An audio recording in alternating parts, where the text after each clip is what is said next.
Good day everyone. So we're going to present our system entitled of Integrated Computer Cafe Management System. So from the word itself, integrated, it is the functions of sa usa ka system. So we created the system para makatabang siya sa usa ka computer cafe to manage their daily operations. So next please. So integrated computer cafe management system is ang among system, ang iyang function is to track sa mga oras, sa mga orders sa customers, and also sa automatic billing. Same nagyapon na siya for staff. Dali ra nila ma-track ang mga orders, and also dili magdibog sa records. Ay naman mostly nung sa unang mga panahon, mag-use sila mga manual nga mga lista kung naay mo orders. Unlike today nga nag-evolve na atong technology, so pwede na ta makagamit ng system mo nag-use anin amo ang simple nga interface para di na makamag-order. So right now is nagka-struggle sila which is manage sila manually like write silang orders or tracking sa computer usage, which is cause yung mga delays, errors, or insufficiencies. That's why we are proposing this system to automate and streamline all their operations. Essentially living up, and scope means these are the features we promise to build, and out of scope means these are the things we will not include, so the project stays manageable and realistic within our time and resources. So this part identifies all the people who can interest in the project or will be affected by it. So it includes by our group, and the cafe owner who is sponsoring the idea, and the staff who will use the system daily, and the customers who will interact with it, and knowing the stakeholders will help us understand their different needs and expectations. Number 8.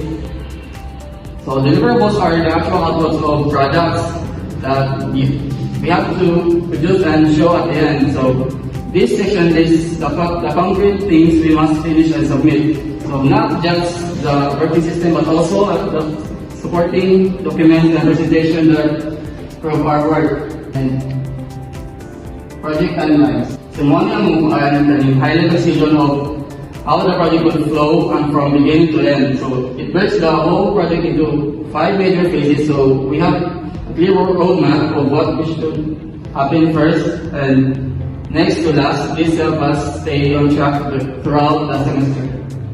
So budget estimate. So this section shows the expected cost of the project. So because this is a school academic project, the budget is very minimal ang budget. So we're using only free software tools, just a small amount for printing and presentation needs. Number 10 is success criteria. And makita mi kaning mga good results during sa defense. Next na itong topic is Lean Canvas. Lean Canvas is sunod na buhatan. Okay, components and descriptions niya. So business ideas,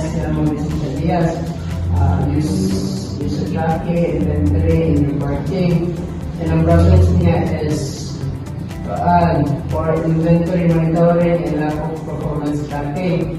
A solution is automated billing system and real-time computer monitoring, inventory management, and reporting dashboards. Unique value proposition. User-friendly system that improves efficiency, accuracy, and customer satisfaction in computer cafes. Target user is mga computer cafe owners, managers, and employees, then mga customers sa said and computer cafe owners. And sunod is key metrics. Computer usage rate, daily transactions, revenue, customer satisfaction, and system uptime. And channels, direct business sales, social media platforms, local promotion, economic projects, and administrations. So kami channels is YouTube, Instagram, then sunod. cost structure, system development, hardware, setup, maintenance, training, and marketing costs. Ngayon nga, system development, then maintenance, namin din nasa system ng pag-maintenance. Di mo din per-maintenance updated. Then, sunod is revenue streams, system purchase, license fee, monthly subscription, customization services, technical support fees. So, yung pwede i-handle ng system, pero wala rin naman dinibayad. So this is the work breakdown structures. Work breakdown structures for a delivery management and intra-analytic system project, which organize the projects into major phases, sub-tasks, and laid-out activities. The VBS provides a hierarchical views of tasks, showing how each phase breaks down into detailed steps to ensure the organized project execution. So as can you see, makita niyo dyan ang step-by-step kung ano sa system. Next, please. So the Gantt chart. A Gantt chart is a tool that helps manage projects. It shows tasks on a timeline. This timeline displays with each task and starts at how long it takes. The Gantt chart also shows how tasks overlap. This helps to track the progress of a project. It is a tool to display tasks along a timeline. The timeline helps to see which activity starts. It also shows how long each activity lasts. Helps to track project progress by showing tasks and their overlap. Ang Gantt chart na ginagamit ani mostly is Excel man. Then, makita niyo mo view nga kung say start sa activity, kung unsa po lang yung kanang longest na activity na ilang gibuhat. Today, sir, so ako namin po is project cost estimation. So, project cost estimation.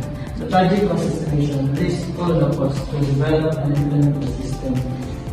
So, ang project cost estimation daw is mga ang like prediction sa inyong mabayaran. So, mapadayon ang inyong system. It includes costs for development, materials, and other related expenses. This estimation helps to keep the project within budget and use resources in a way. The project cost estimation also ensures that we do not overspend on the project. The system and the development costs and material costs are estimated to make the project budget friendly. So, ang project cost estimation is mga na siya ang atong i-predict nga estimate sa atong magasto. So, kung tara dili ta ma-over budget, overspend para ma-range na to kung pila atong magasto sa kanang system. Next, please. So, wireframe. So, manala si low fidelity. So, si low fidelity is mauni siya ang example, if demo sa system, if wala pa siya ng creator, mauni siya ang vision na ipakita sa client para makabalo sila kung sa phase sa ilang system. Next one. The high fidelity. The high fidelity is mauna ni ang result or ang tinuod nga itsura sa system. Nanatiri ang naanay color, function na, o naanadiritan, nakuman na siya. Good day everyone. So I will be explaining my part of this project. So as you can see, this is Sprint 1 and Sprint 2. So what is the use of Sprint 1 and Sprint 2? So basically they are a record. As you can see, Sprint 1 record. They're like a guide. So us who made this system is able to track everything like the UI, like example this one, this is the output of the approval for the system. So everything from the beginning to the end is, example, the function in every UI is tracked on this one. It's recorded para may bawa naman siya kung kasi kulang. o kung sa pwede idugang. Same din rin sa Sprint 2, which is record siya, the record niya about sa billing and stuff. So, matrack na mo siya kung saan mo dapat i-add o kung saan mo dapat na remove. Kaya very useful na siya kung mag-work web system kay syempre dili na ka malibo kung sa'y kulang. May bawaan mo dayon kung sa'y mga lacking niya o dapat idugang. Mura po siya. Thank you. Ang purpose na mo aning among mentoring is to track income and expenses in one place. Then instead of using manual logs, we dito kay system categorize costs like electricity and rent, and also monitors revenue para ma-ensure ang business na stay profitable. Then ang second is workflow. So kani siya is first ang among impact. Staff and members at makita naman niyo sa system process. So first is ang impact namo. So staff members enters daily sales and categorize expenses into system. Bali mag-use sila structures, database, tables para mag-keep dito ang record na secure and organized. Then second is ang process namo. So the system stores this data in a database and automatically calculates totals. So data is saved in database para ma-generate siya into real-time reports that show the financial health of the cafe. Then ang last is ang output namo. So bali kani siya is as what I said kaning nag-generate siya real-time reports na nag-show ang financial health sa cafe and ang system po is automatically calculates totals and generates financial reports. And then third is ang benefit among cafe, cost monitoring sa cafe. So as I said, real-time monitoring siya kay na-provide of instant view of the cafe's financial status kung nasaan. So efficiency automates profit calculation, reducing manual errors like magbabitaw ka kanang sa paan ba mura mapadali dito imong reports instead of mangita pa ka dito sa manual na log. So dito lang sa dito dali na kita.